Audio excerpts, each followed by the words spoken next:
Here, so we're gonna record it and then we will have a video about it. So I'm gonna go as quickly as possible. Did anyone read this document that's been on the homepage for like the whole week? Okay, hopefully you did.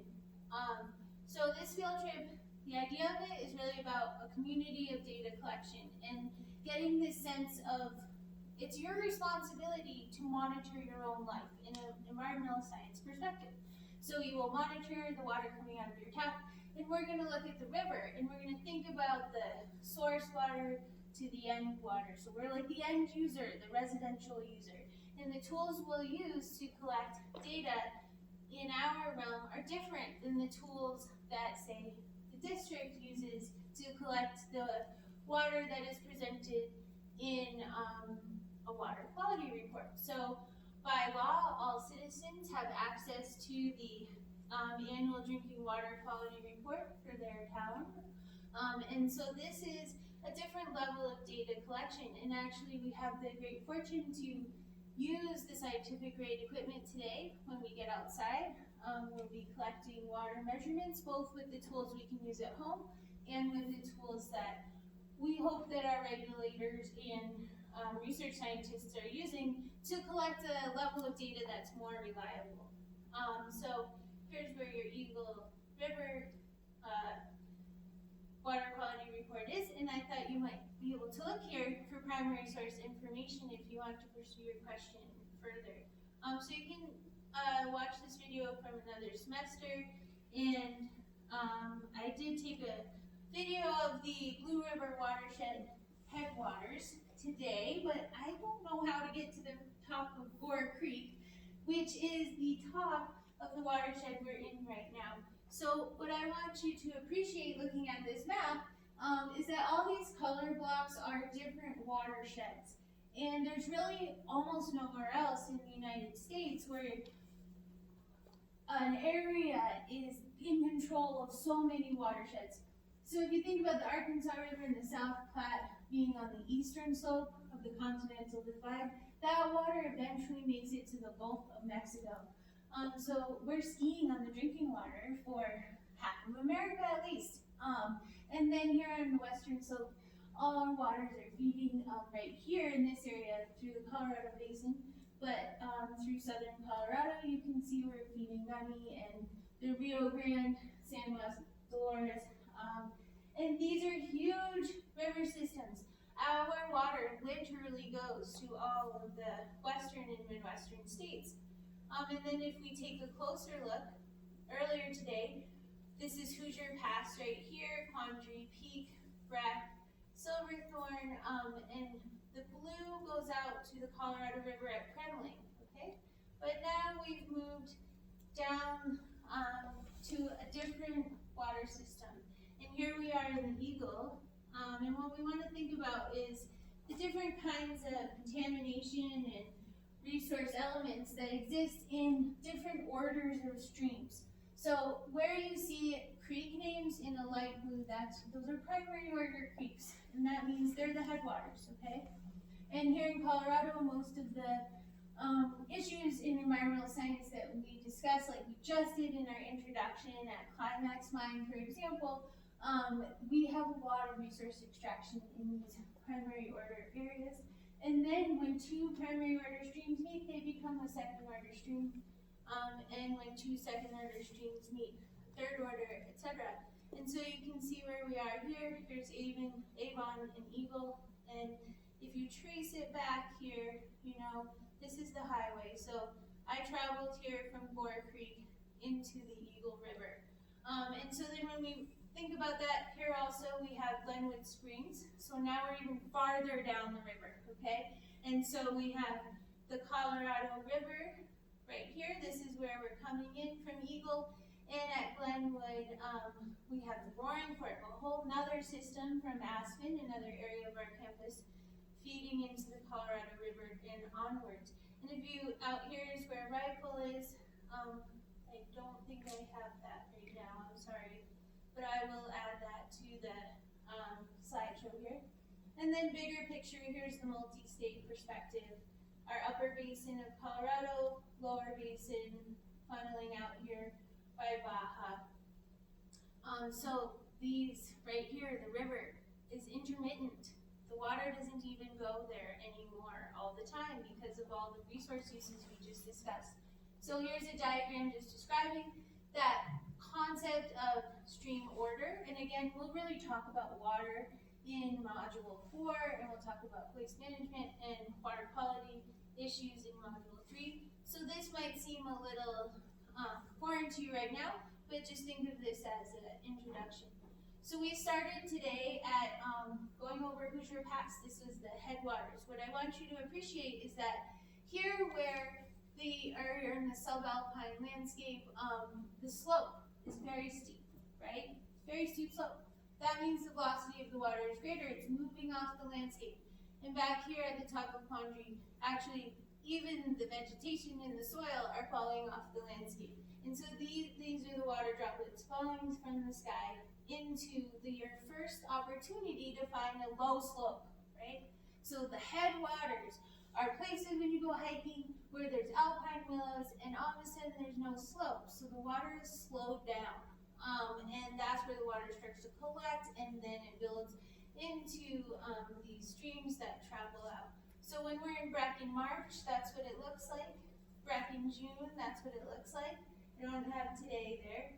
But here's the Eagle River in March, and here's the Eagle River in June. And so we'll go see what it looks like today. And then that's the assignment information. I just want to now have us take a moment to appreciate data collection. So, going through the class, Unit 3 lab.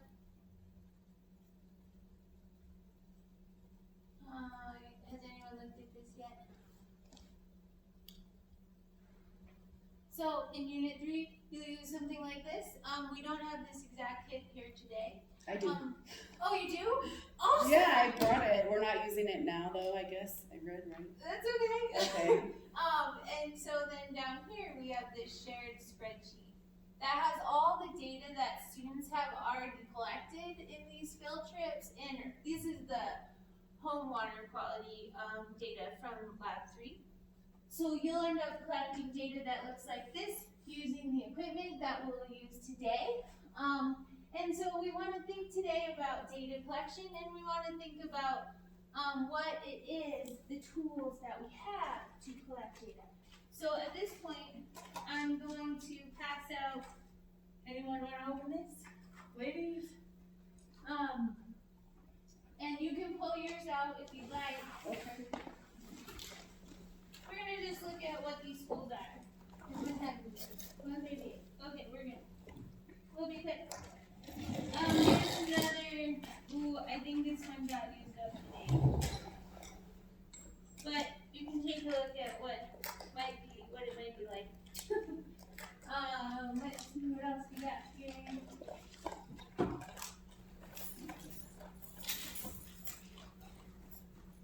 Alright, I've got more manuals, so someone could just read this for fun. So this is about the data collection you could do with the home water quality kit test that costs $15 at the hardware store. This is about one of the pros. I'll give you a pro. Let's see here. More pros. Alright. So take a look. If I've handed you something, take a look at it, and you want to start thinking about like whatever. If you had James's job, and James said, go out and collect the water quality at the river, please, and gave you no other instruction except these tools. We need to ascertain some information about the data before we actually do that. Because it was really funny, the first semester, I just went outside with the students, with the kids, and we like wasted a whole kit. There were 25 students there, and we couldn't figure out what to do. So we have to get organized. So the first thing we'll probably want to know is like, what data are we going to collect? Okay? I'll try to find a marker. So as you're reading, if you see any parameters that we'll be collecting, just yell them out. And then we'll also want to know what are the units and what's the range. Okay. This says we're going to be looking at pH, Okay. alkalinity, chlorine, and the total hardness of the water, I guess. Okay, hardness. And then there's amount iron, copper, and nitrate. Okay. Right. Oh, now can someone else tell us what are the units we're measuring this in? Everything but pH per million. Parts per million. Okay. So when we think about parts per million, oh, I had a Sharpie in my bag. Hold on one second. So prepared. I've got, we said Sharpie. Oh, sorry. Dry erase.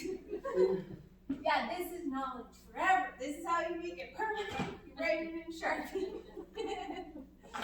Okay. So everything, oops, not pH. Everything is parts per million going all the way down. What does that mean to you? Parts per million. Yes? The sanitizer bucket water at work, to make sure you change it, you know, when I worked at Religion at least, to make sure you changed it often so that the parts per million didn't exceed what was healthy. Well, what does this mean? Means that there's so many different dirty germs in the water.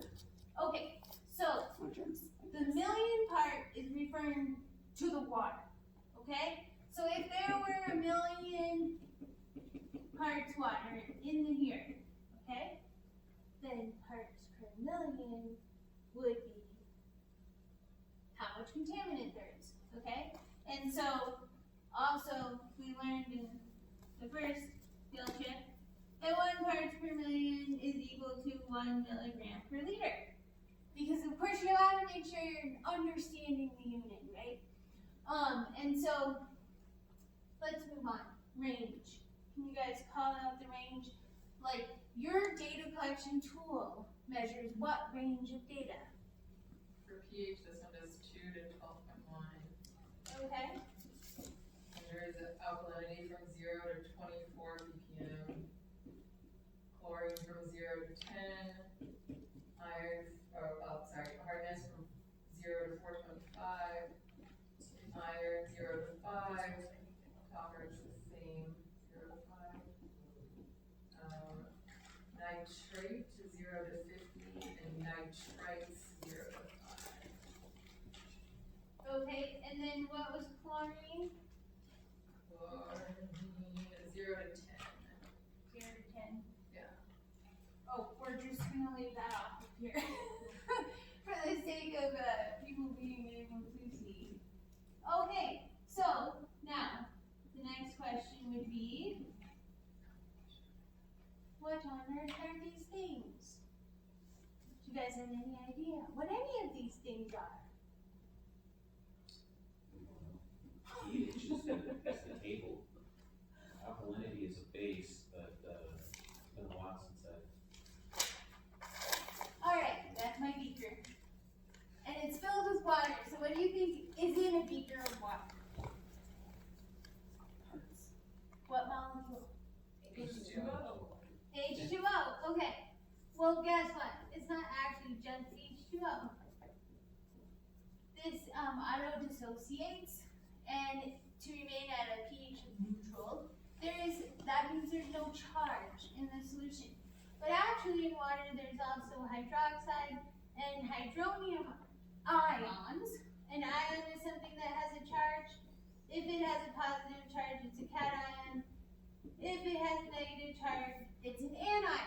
But this is important to us because we're asking questions about contaminants and we want to understand how we could possibly detect them. And so measurements like hardness, alkalinity, salinity, or electroconductivity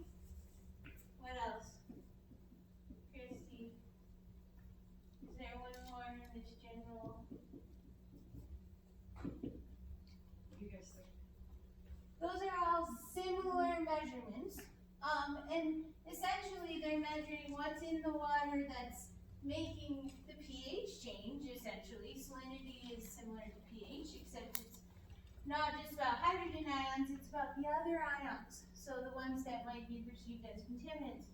And so we might see hardness. What was the range for hardness? Take a look here. It's so much higher because we're looking at all the dissolved solids. That was the one I was thinking of. Total dissolved solids. These are all different ways to characterize the atoms and molecules that might be in solution in water that are not water. And our question here in environmental science is, where do they come from? Okay?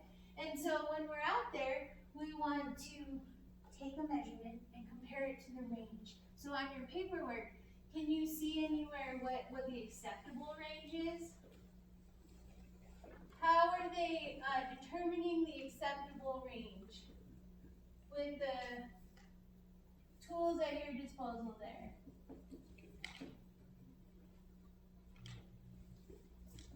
So the pH is safe on this one from 6.5 to 8.5. Okay, and what do you think safe means? Toxic. In this context, it relates to biological organisms, right? What can biological organisms tolerate? Well, if the pH gets too far away from neutral, then the electronegativity of the solution starts to break up our chemical bonds in our bodies, and that's why it's dangerous. And so we need to not necessarily get through this, but can you actually see on there what's acceptable? How are they showing it? Yeah, there's color, and then there's like a little bracket over the colors that are acceptable. Or in one kit, it just says a word where it says like pour, no. Same thing. Okay, oh, the bracket would be over the one that says, okay, good. And so, really quickly, the last piece I want you to think about, because you will be asked to process this data on your own, is like, what kind of result is that? What kinds of data are possible? There's two categories, and they start with QU. Qualitative and quantitative. Yes, okay? So there's qualitative and quantitative. Does this look like qualitative or quantitative to you? Qualitative. It's qualitative, right?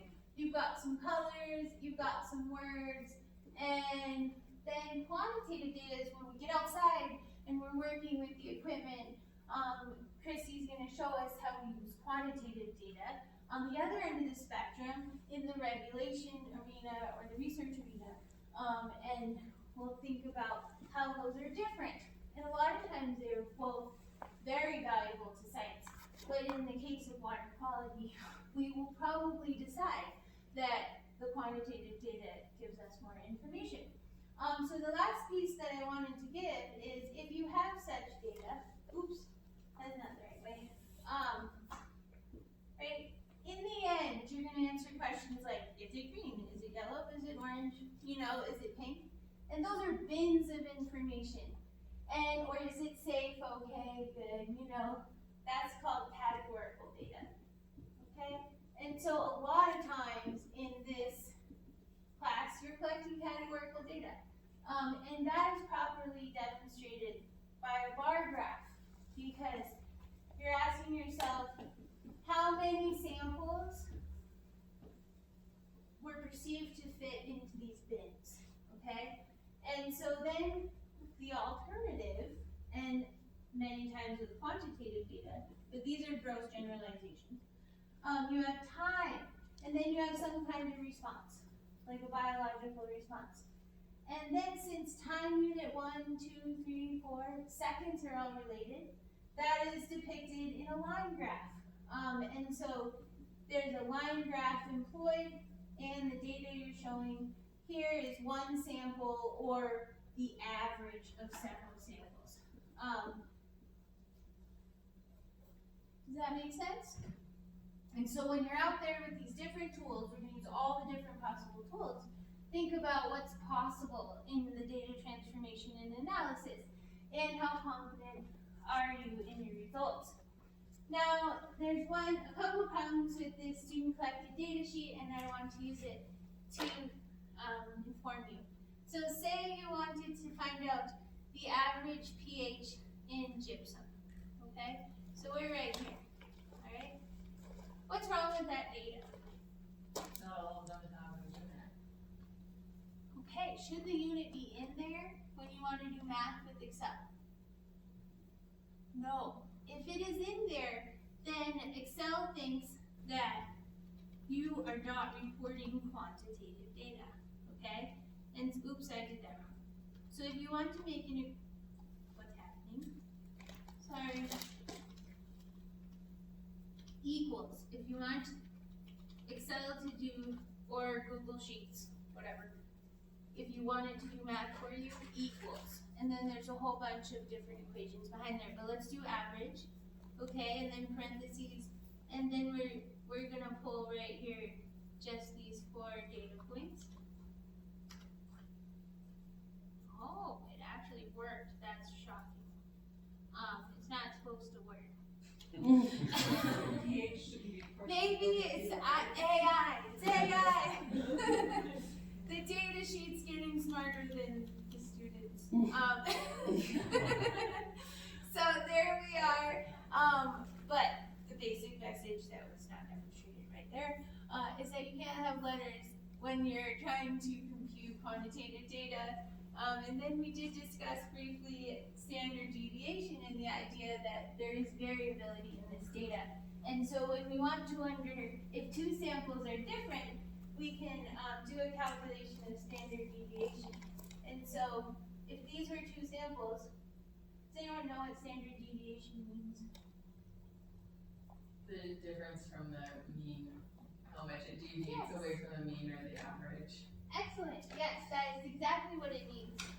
And so essentially, you take those numbers and then you want to know how far are they away from 8.5. And so we will do the same thing here. You have to go back to the original data. 1.22, okay? So you would think to yourself, the data is representing 8 plus or minus 1.2. But we really can't be that sure of the 2 part, because that's not significant figures. You can only be as sure as the numbers that went into the math. So say this equaled 8. Have you ever seen a graph that has a little line like that? That's the standard deviation bar. And if it doesn't touch the one next to it, then that means the 2 samples are statistically different. But if they overlap, like that would be, let's just, for the sake of argument, draw it like that. They're separate, okay? So if they don't touch in a horizontal plane, then the 2 samples are statistically different. But say this one has a lot more variability. Now they're not statistically different. And so when you're looking at science articles and you're asking yourself about the reliability of the data, you want to think about this range in the data. How reliable is it? And if it's super noisy like that, how many samples did they collect? Gotta collect a lot of samples to turn that noise down. And so that's what we want to do when we get out there. We'll mostly just be using our hands to collect data. The last thing we want to do is think about how are we going to collect it. So if you have a notebook and you work with a partner, I need a table, right? The table needs to be similar to the one I wrote on the board. You don't have to write all that stuff down. But what data are you collecting? Who are you? What's the date? And then we'll go out and do it, okay? And if you have any questions, you can ask me while you're doing that.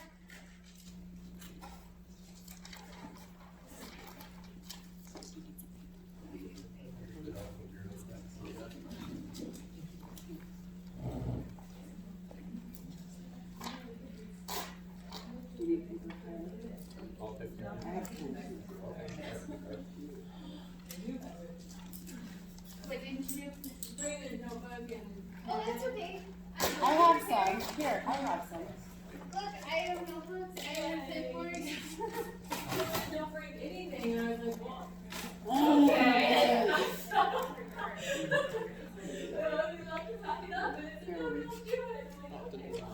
No, that's fine, that's fine. Hi, how are you? Good, how are you? Good. I just wanted to emphasize that. The chairs are out there. We just- And look, I even have the best collection of pens. It's early in the semester, not that many people have stolen some. Oh my god. But, Oh, no, I'm the one with the stripes on it. okay. Anyone else want a pen? Yeah. Thank you. Yeah, no problem. Sure. So what we're about to do is all of this gonna be tested. Well, you're gonna use those kits, Okay. and yes, Here, you will it's- test this, but with, Okay, all that, okay. yeah. So we wanna do lead, bacteria, pesticides, all that stuff, right? You've got the The test. ability to test it, yep. yeah, and that is a fast, efficient way to make this table. I like how you're thinking. If you put all of the titles of that first row in the first column, like I have done here, you have what you need.